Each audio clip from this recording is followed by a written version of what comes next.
আমন্ত্রণ সংবাদ রাতে, সাথে আছি বিপাশা চক্রবর্তী। রাজধানীর উত্তরার মাইলস্টোনে বিমান বিধ্বস্তের ঘটনায় মারা গেল আরও 2 শিশু। 10 বছর বয়সী শিশু আয়মান আজ সকাল 9:30 এবং দুপুরে আরেক শিশু মাকিন মারা গেছে। এ নিয়ে বার্ন ইনস্টিটিউটের মৃত্যু সংখ্যা বেড়ে দাঁড়ালো 15-তে। ইনস্টিটিউটের পরিচালক জানালেন, অন্তত 15 জনকে আগামীকাল থেকে রিলিজ দেওয়ার প্রক্রিয়া শুরু হবে। এখনও 5 জনের অবস্থা সংকটাপন্ন। আরও জানাচ্ছেন সাবরিনা মজুমদার। দগ্ধ শরীর নিয়ে দাদাবাড়ি যাচ্ছে ছোট্ট শিশু আয়মান। তবে কে জানতো এটি হবে তার শেষ যাত্রা।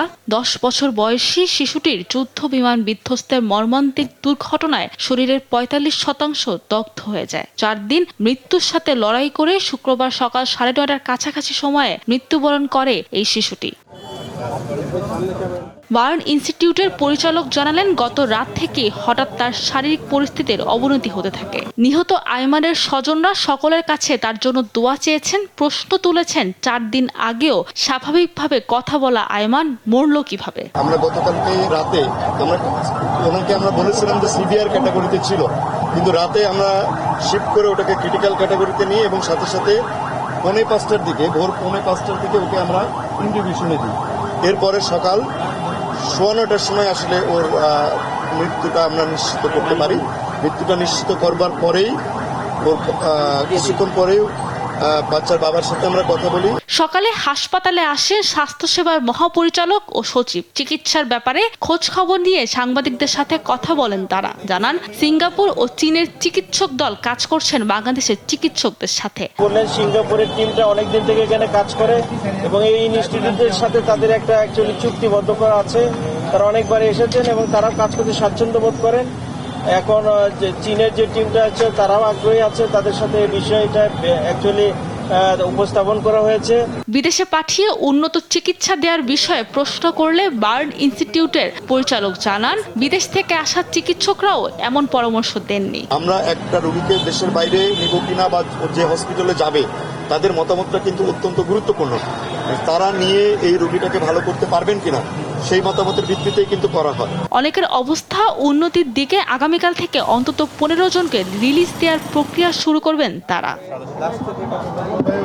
সাবরিনা মজুমদার, দেশ টিভি, ঢাকা।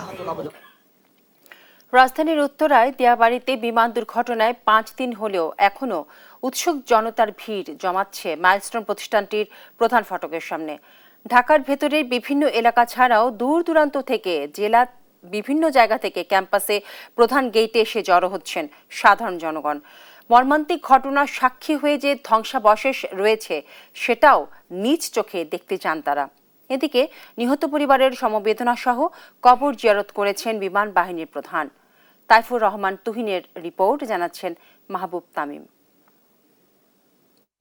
রাজধানীর উত্তরার দিয়াবাড়িতে মাইলস্টোন স্কুল অ্যান্ড কলেজে বিমান বিধ্বস্তের ঘটনাস্থল দেখতে শুক্রবার সকাল থেকে স্কুলের সামনে ভিড় জমান দেশের বিভিন্ন স্থান থেকে আগত দর্শনার্থীরা। 5 দিন পরেও ঘটনাস্থল এক পলক দেখার জন্য আসা উৎসুক জনতা স্কুলের ভেতরে প্রবেশ করেন। ঘটনাস্থলে স্বজন ও সহপাঠীরা আসলেও নিখোঁজ সন্ধানে আসা কাউকে দেখা যায়নি। ঘটনাস্থল দেখে অনেক দর্শনার্থী আবেগী হয়ে পড়েন। একটু সময় পাইলাম যে না, আমরা তো কিছু দেওয়ার মতো নাই, ওই জায়গাটা একটু পাড়া দিয়ে দেখতে আসি যে জায়গাটার হাল হকিকত। যেই ধরনের দুর্ঘটনা হচ্ছে ইতিহাসে মনে হয় আর এর ইতিহাসে আর কোনোদিন আমার জীবন আমি শুনি নাই। বাচ্চাগুলোর কষ্টে আসতে পারতেছি না, ওদের হেল্প করতে ধরতে পারতেছি না, ওদের কষ্ট এটাতেই আমরা এই জন্য ভুলতে পারতেছি না। 2 রাত আমি ঘুমাইতে পারিনি। এই বাচ্চাদের জন্য খুব কষ্ট লাগে। এই পরিপ্রেক্ষিতে দেখতে এসে তো এখন তো দেখা যাচ্ছে না, তা ঘুরিয়ে চলে যেতে হবে। এদিকে শুক্রবার সকালে মাইলস্টোন স্কুল অ্যান্ড কলেজের শিক্ষার্থী উমায়ুনুর আশফিক, বোরহানুদ্দিন বাপ্পি ও মাহিদ হাসান আরিয়ানের সমাধিতে শ্রদ্ধা নিবেদন করেছেন বাংলাদেশ বিমান বাহিনী প্রধান air chief marshal Hasan Mahmud Khan. পরে রাজবাড়ী পুকুরপাড়া এলাকায় আরও এক পরিবারের কাছে ছুটে যান বিমান বাহিনী প্রধান। এ সময় বিমান বাহিনী প্রধান ও তার সহধর্মিণী বাফুয়া সভানেত্রী সালেহা খান নিহত 3 শিশুর পরিবারকে সান্ত্বনা দেওয়ার জন্য তাদের বাসায় যান। বিমান বাহিনী যে কোনো প্রয়োজনে নিহত আহতদের পরিবারের পাশে থাকার প্রতিশ্রুতি দেন। মাহবুব তামিম, দেশ টিভি, ঢাকা। ঢাকার উত্তরার মাইলস্টোন স্কুল অ্যান্ড কলেজের প্রশিক্ষণ বিমান দুর্ঘটনায় নিহত শিক্ষার্থীদের রুহের মাগফিরাত এবং আহতদের দ্রুত সুস্থতা কামনায় দেশের বিভিন্ন স্থানে বিশেষ দোয়া এবং মোনাজাতের আয়োজন করা হয়েছে। বিশ্ব ঐতিহ্য ৬০ গম্বুজ মসজিদে শুক্রবার জুম্মার নামাজ শেষে মসজিদে দোয়া মাহফিলের আয়োজন করা হয়। জুম্মার নামাজের পর বিশেষ দোয়া এবং মোনাজাত হয় রাজশাহীর সব মসজিদে। মাদারীপুরের সব মসজিদেও ছিল একই আয়োজন। মুসল্লিরা অশ্রুসিক্ত হয়ে প্রার্থনায় অংশ নেন এবং শোক সন্তপ্ত পরিবারের জন্য ধৈর্য এবং সহনশীলতা কামনা করেন।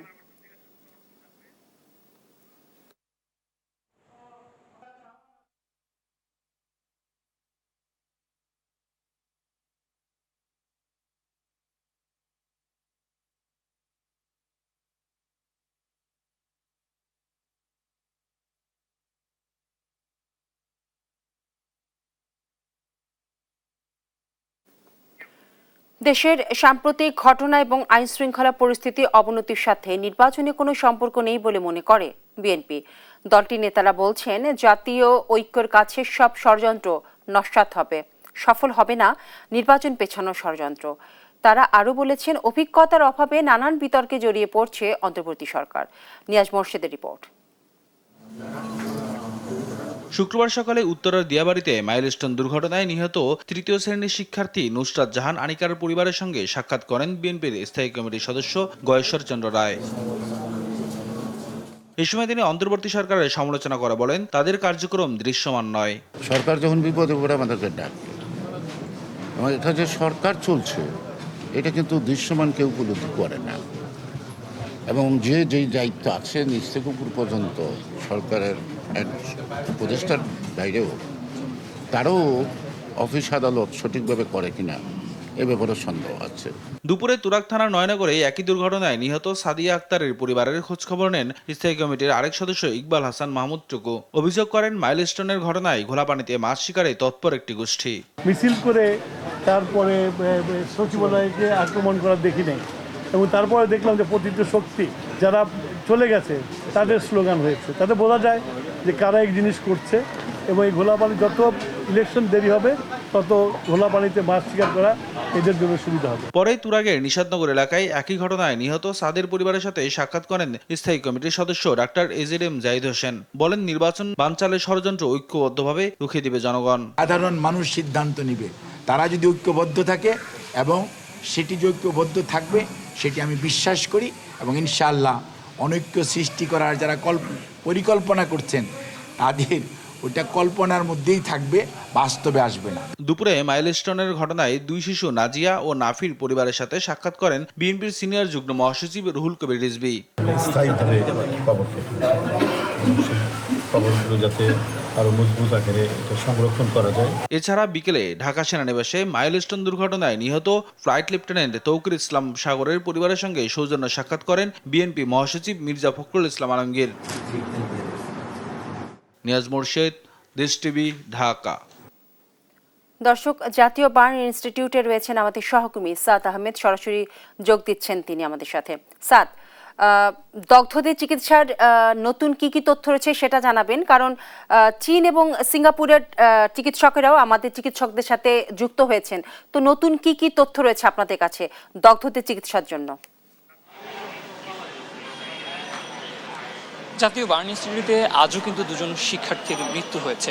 এ নিয়ে কিন্তু মৃত্যুর সংখ্যা দাঁড়িয়েছে 33 জনে। আমি যদি একটু বলতে চাই, গত 21শে জুলাই মাইলস্টোন স্কুল অ্যান্ড কলেজে যে মর্মান্তিক বিমান দুর্ঘটনা ঘটে, সেই দুর্ঘটনায় কিন্তু এখন পর্যন্ত 33 জনের মৃত্যু হয়েছে, এমনটি কিন্তু আমরা স্বাস্থ্য অধিদপ্তরের হালনাগাদের যে তথ্য রয়েছে সেই তথ্য থেকে জানতে পেরেছি। এবং সকালে আয়মান নামে 4র্থ শ্রেণীর একজন শিক্ষার্থীর মৃত্যু হয়, এবং দুপুর 1টার দিকে মাকিন সরকার নামে কিন্তু 7ম শ্রেণীর আরও একজন শিক্ষার্থীর মৃত্যু হয়।